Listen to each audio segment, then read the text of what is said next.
अस्सलाम वालेकुम दोस्तों, मैं हूं Majid Khan and you are watching Majid Khan Milotech. तो दोस्तों, आज के वीडियो में हम सीखने वाले हैं कि हम प्रॉपरली किस तरह रेफ्रिजरेटर का स्विच चेंज कर सकते हैं, प्लग चेंज कर सकते हैं। तो दोस्तों, जैसा कि आपको पता है कि कंपनी से रेफ्रिजरेटर में जो वायर आता है उसमें 3 इस तरह सिंगल वायर होती है। ये येलो कलर का, ये आपको ब्लू कलर का नज़र आ रहा है और ये आपको ग्रे कलर का नज़र आ रहा है।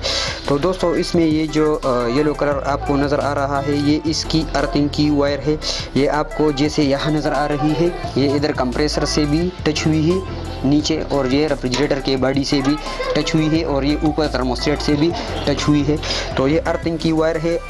तो जब भी आपने रेफ्रिजरेटर का स्विच चेंज करना हो तो ये वाली वायर आपने बिल्कुल फेज़ और न्यूट्रल के साथ कनेक्ट नहीं करनी, क्योंकि अगर आपने ये वायर इधर फेज़ या न्यूट्रल के साथ कनेक्ट कर ली तो आपका रेफ्रिजरेटर फिर करंट देगा आपको, मतलब फिर शॉक लग सकता है।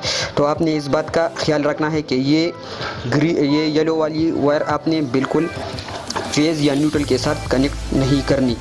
तो आपने करंट इस ब्लू वाले को देना है, और इस ये जो ग्रे वाला आपको नज़र आ रहा है इस ग्रे वाले वायर को आपने करंट देना है, और इसको आपने ये जो थर्ड टर्मिनल आपको नज़र आ रहा है स्विच में, तो ये अर्थिंग वाली वायर आपने इधर कनेक्ट करनी है।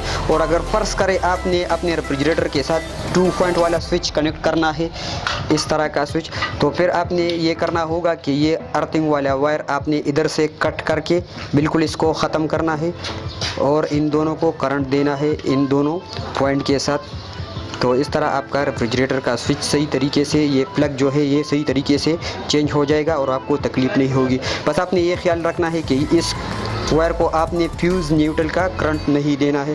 तो दोस्तों, ये थी एक छोटी सी वीडियो। अगर वीडियो पसंद आई हो तो चैनल को सब्सक्राइब करें, वीडियो को लाइक ज़रूर दें। इंशाल्लाह मुलाकात होगी नेक्स्ट वीडियो में, तब तक के लिए अल्लाह हाफ़िज़।